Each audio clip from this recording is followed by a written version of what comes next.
Welcome in, Scorpio. How you doing today? Welcome to Great Awakener Ether Realm. My name is Kimberly, and I'm going to do an astrological report for the week of January 13th through the 19th of 2025. So to begin, we have the Sun in Capricorn, which is your third house, community, communication, commerce, all your com words, yeah, basically all of your community, your tight-knit community there, all right? It's also short distance travel. We also have Mercury at 9 degrees, Sun at 23 degrees on Monday, and that is the moon is going to come in and make a full moon in Cancer on Monday the 13th. All right. Moon rules Cancer, so it makes it just a little bit more intense. But also we have Mars here, which is one of your ruling planets, at 26 degrees and going retrograde. Mars has been going retrograde for a while. It started off in Leo at 6 degrees, going backwards, and then opposing your other ruling planet in Aquarius at 1 degrees. So at 26 degrees, you could still call it a bit of an opposition, but it's slowly moving out of that opposition. But your two ruling planets are straight up opposing each other, and the full moon is coming in to kind of conjure that up a little bit more. So, but luckily, Cancer and Capricorn are your third house and your ninth house. Ninth house is all about your higher learning and your long distance travel, and your expansion zone is the way that what I like to call it. Anything that your community zone is anything that you kind of grew up in, right? Your little community here. And then your ninth zone opposing it is everything outside of that community that will expand your consciousness or your experiences in any way. With your ruling planet in there as well in the mix, it's just that much more intense. Even though Mars is retrograde. Retrograde basically is the energy goes internal, which for Mars it's a very external type of energy. So for it to go internal, it kind of starts simmering and seething. It comes out of retrograde February 23rd, and then will start making its way back into Leo and so forth, getting those other degrees and also hitting Pluto again. All right, so moving on from that, also I'd like to, the Sun is your ego, Moon is your emotions, they're pulling apart. That's what makes full moons so intense, is that they're pulling you in two different directions. So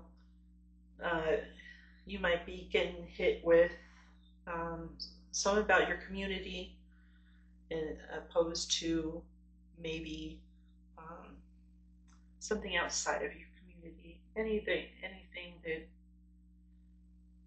this is considered your early learning. This is considered your higher learning. For you to, have higher learning, you have to have experiences. So you have to get outside of your community, whether it's physically or internet or books, anything that expands your horizons. All right. So moving on. We also have Chiron here in Aries, and that is your work zone. Your sixth house of daily habits. So Chiron's the wounded healer. It's been in there for a while. It's sitting at 19 degrees, so it's making a T-square from 23 degrees at these guys.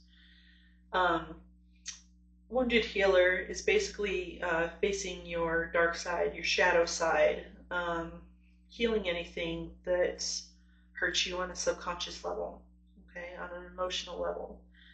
Um, this is in your sixth house. So you could be healing habits that you may do. Sixth house is all about work and health and anything that you do on a daily basis. So there could be some habits that you do that you might be trying to heal. We also had the North Node in Aries for a year and a half. Since September 2023, the North Node just went into Pisces on January 10th and 11th. Okay, so with Pluto here in your home sector and your other ruling planet, these are coming into Leo and Cancer, and then back into Leo. You're getting hit hard with your work sector and your career and your home. So even though the full moon is a lot to be focused on, your third and ninth house are sextile and trine to your sign. So it's not as big of a deal, I'm gonna say. It's still a softer aspect as opposed to squares. So moving on to Pisces, we have a whole stellium in Pisces, which is your fifth house of children, romance, and creativity. The North Node, as I said, just moved in there. Is going to be in there for about a year and a half. The North Node is what you focus on, should be focused on in the future. Call it your North Star, and your South Node has to do with your past. North Node has to do with your future.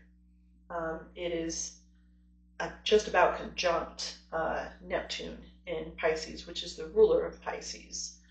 So you've got a whole stellium going on here in Pisces, your fifth house. You have some stuff going on with children or your creativity or romance. That kind of seems like where a good amount of focus is at for your sign right now. Saturn also rules Capricorn. It's kind of a harsh planet, but with Venus in there almost conjuncting it this week, it's making it a little bit more of a soft aspect. So you might be coming out of it a little bit easier. The full moon is sextile Uranus in Taurus, which is your seventh house of partnerships, either romantic or business.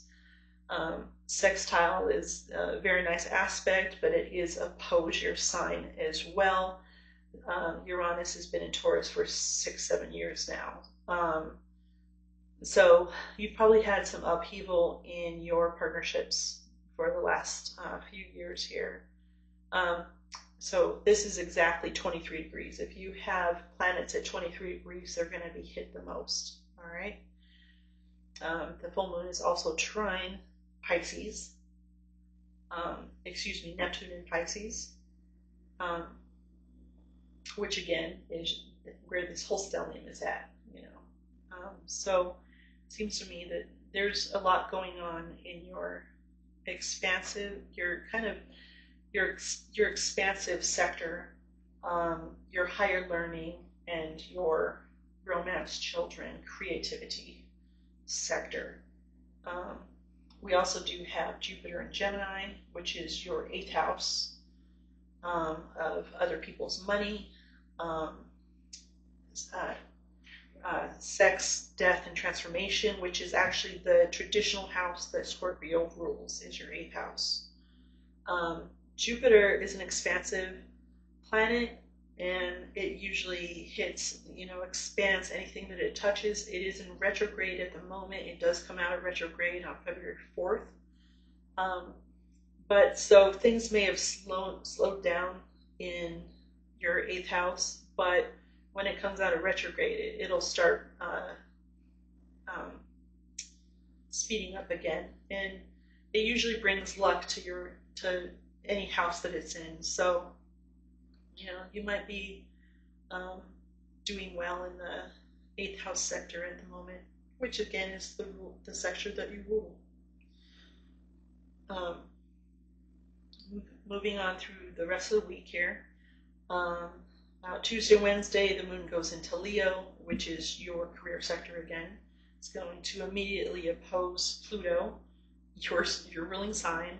So, or ruling planet, since, it's your energy, even though it's in a test aspect, it's still like, it's your energy. So maybe it won't hit you as hard.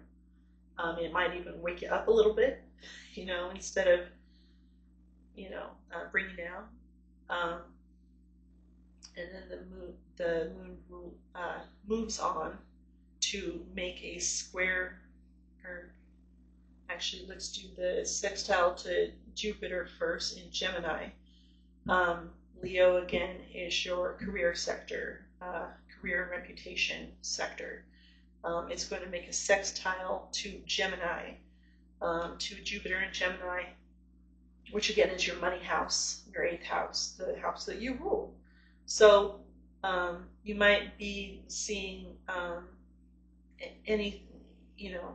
some good things coming around Tuesday, Wednesday with your career and your money.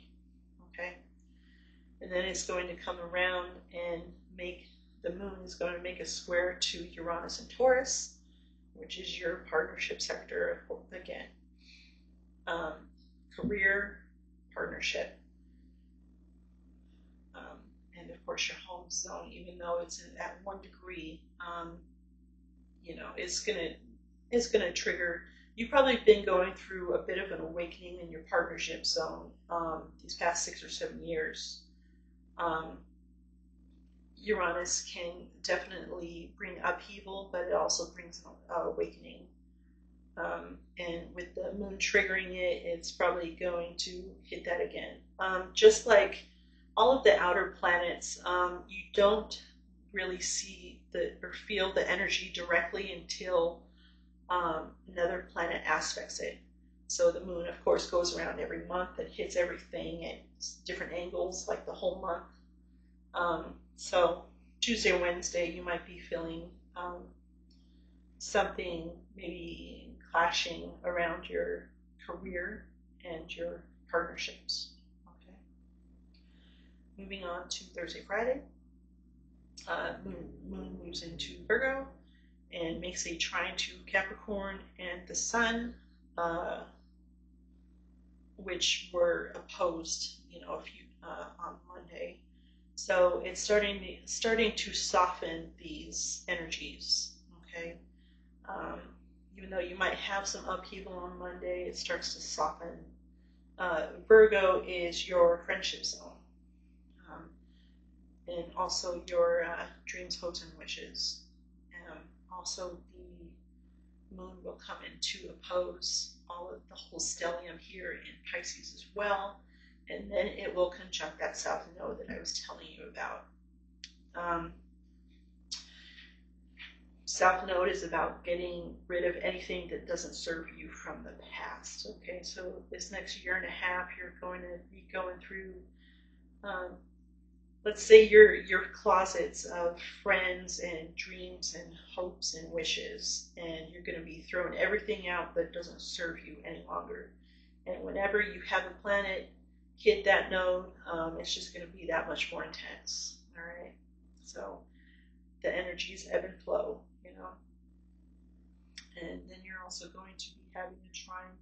When you have the trine to Capricorn, you're also going to have the trine to Taurus as well in Uranus. So that energy is going to dissipate from the square as well, and you're going to be feeling a little better. All right.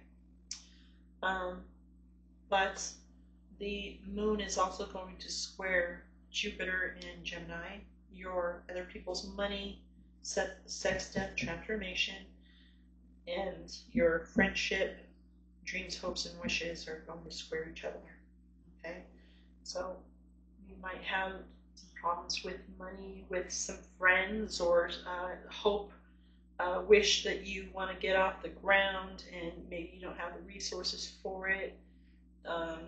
It's something to do with these two subjects, all right, is going to come into play.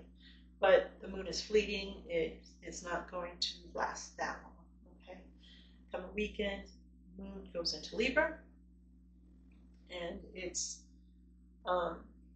first it's going to trine Pluto in Aquarius, which is a very nice aspect for you. Nice little trine going on there. Then it's going to trine Jupiter.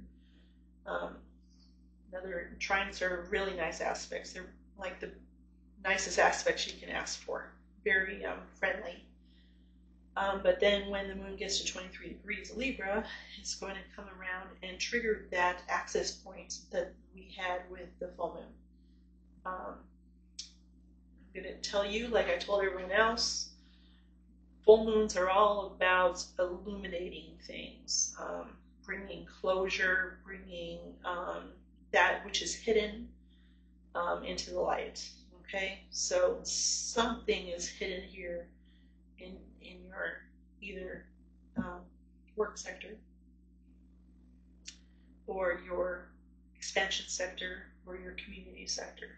Okay, usually it's where the moon is, so usually you're going to look at your expansion sector. All right, and then that moon is going to come around and square, and then it's going to come around square like you did with Libra right now. It's going to come around and square those degrees and make a quarter moon with the sun. Okay, and then that's about accepting what you need, what has been illuminated to you, and accepting that maybe things need to change, whatever it was.